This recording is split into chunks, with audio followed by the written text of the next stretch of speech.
At the current oil prices in Kenya, taxes and levies constitute half of what Kenyans pay at the pump. You can imagine that. When you are spending 170 shillings per liter, half of that goes into taxes and levies. Landing cost is below 50% of what we pay. And it is that taxes and levies that has gotten an increase when the global oil prices were falling. So I want to demand and at the same time request the leadership of this country. You must stop all the meetings, your political meetings that are happening now. Gather and find a solution to the imminent supply chain disruptions in fuel in Kenya and the imminent price disruptions in Kenya. And I want to say this without batting of an eye, that Kenyans are not going to accept any story around Iran if we still have VAT capped at 16% of fuel, and if we still have the 7 shillings being collected by government. The remedial measure that the government must do immediately without waiting is that the same way they added the 7 shillings of fuel levy through a gazette notice, now a time has come for them to reciprocate to Kenyans.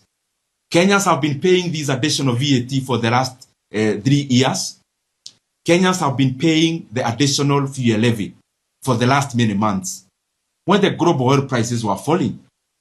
Now that there is a reversal of that, it is now on the side of government to also reciprocate by cutting VAT from the current 16% to even 0, and also thinking about how to denounce and rescind the 7 shillings fuel levy that was added in the year 2024. That has to happen. And because many times we talk to these guys in government and they think that we are only talking to criticize, I want to tell them that the best advice they have had in this quarter of the year is this one. And the sooner they do it, the better. Because Kenyans will force you to rescind the 7 shillings fuel levy. Kenyans will force you soon to rescind the 8% additional VAT that was introduced. Kenyans cannot shoulder the fuel price disruptions on their own. Our economy can also not afford to shoulder any additional cost. It is now beholden and on the side of government that a time has come for Kenya to lower VAT on fuel products. And a time has also come, which is now, not next month, now, for Kenya to rescind the additional 7 shillings in fuel levy that was instituted when the global oil prices were falling. We've been talking about the issue of securitization. And those in government only had the opportunity to criticize the messenger, not the message.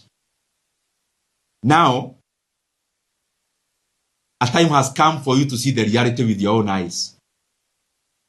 That the 7 shillings that was added in 2024 was illegally again securitized by the government.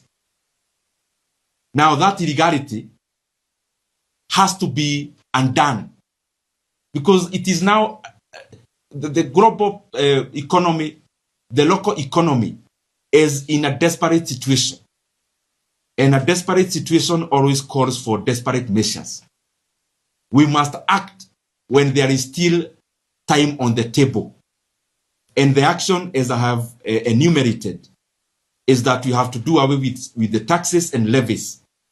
Because the other alternative that the government has is to institute the subsidy again back that was happening in 2022. So we are waiting to see the same people who criticized vehemently the subsidy. We are waiting to see then what they are going to do. But we are offering them a very clear solution. And we hope they are going to take it. Those in government are also on record in 2022 claiming that the oil industry in Kenya is full of cartels, because they were questioning then how fuel is higher in Uganda, is lower. Fuel prices are lower in Uganda than they are in Kenya. A time has come for them now to answer Kenyans the same question they asked. That at this particular time as we talk here today, in all the regional economies, that Kenya has the highest fuel prices. What an oxymoron is that Uganda, all their fuel requirements pass through Kenya in our port. That the people in Uganda are paying lesser. They are paying less at the pump than Kenyans are paying at the pump. That even with Iran and the rest, that a person in Tanzania today is paying 20 shillings less per liter of petrol than a Kenyan is paying. That a person in Rwanda is fueling their car at a cheaper price than Kenya. Those are the things that we must confront now. That yes, we need our economy to grow, but we cannot grow our economy through wishes and words of mouth. It must be through action. And one of the action is to lower the input cost. And the higher input there is in terms of production and in terms of consumer products, it is basically energy. And the bigger part of it is fuel. So I want to say this, that fuel prices, and I'm repeating what I said before, were at the peak in the May of 2022 when the oil per barrel almost approached $120 per barrel globally. And around that time, fuel in Kenya at that peak was around 1 shillings to petrol, and with that 1 shillings in terms of diesel. And when you input even the subsidy that was given, assuming it's actually not there, oil prices were still marginally cheaper at the pump when the global oil prices were at the peak. And therefore, Kenyans have to know what is this that happened, that even when the global oil prices were falling, Kenyans were not enjoying the decline in fuel prices here in Kenya. And there are two primary reasons, which I want our leadership to confront now, not tomorrow. Because waiting for this crisis to happen, then we start being reactive. That would be a misleadership. One is that this government added a VAT of 8% in the year 2023 on fuel. That made, therefore, the VAT per liter of petrol that Kenyans pay, it was pushed to around 25 shillings per liter. In the year 2024, when the global oil prices were falling in the third quarter of the year, the then Minister for Transport issued a gazette notice that again added fuel prices in Kenya by 7 shillings in terms of fuel levy.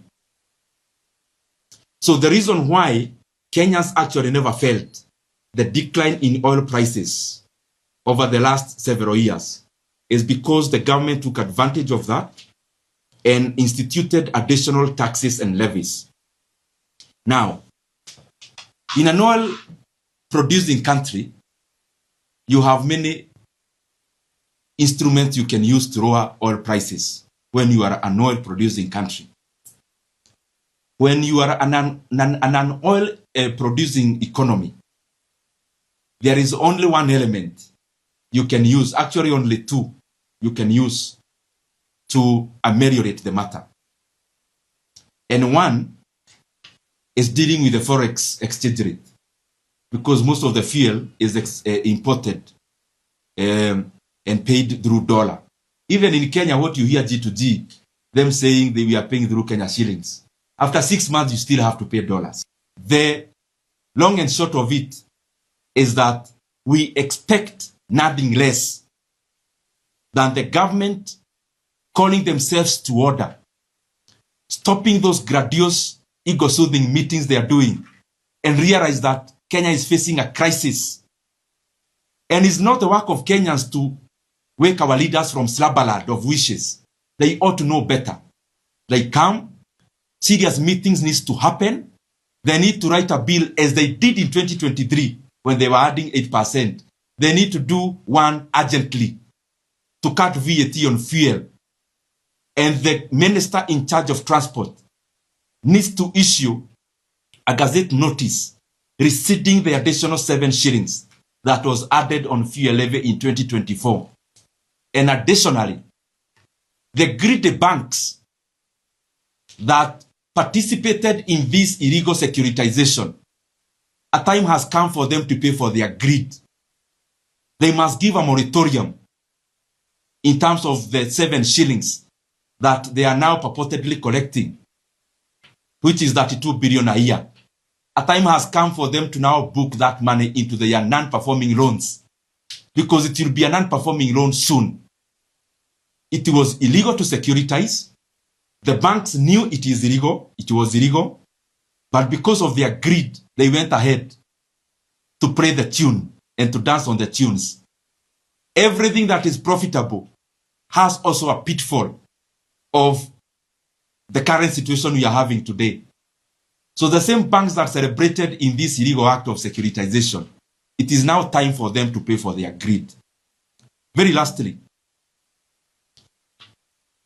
it is now an opportune time for Kenya to know this animal called G2G, what it is about. Because many colors are painted on this monster. But the monster called G2G is just a cabal of patronage. And I want you to do your homework. Even Kenyans, please check the changes that even happened to the companies that deal with G2G.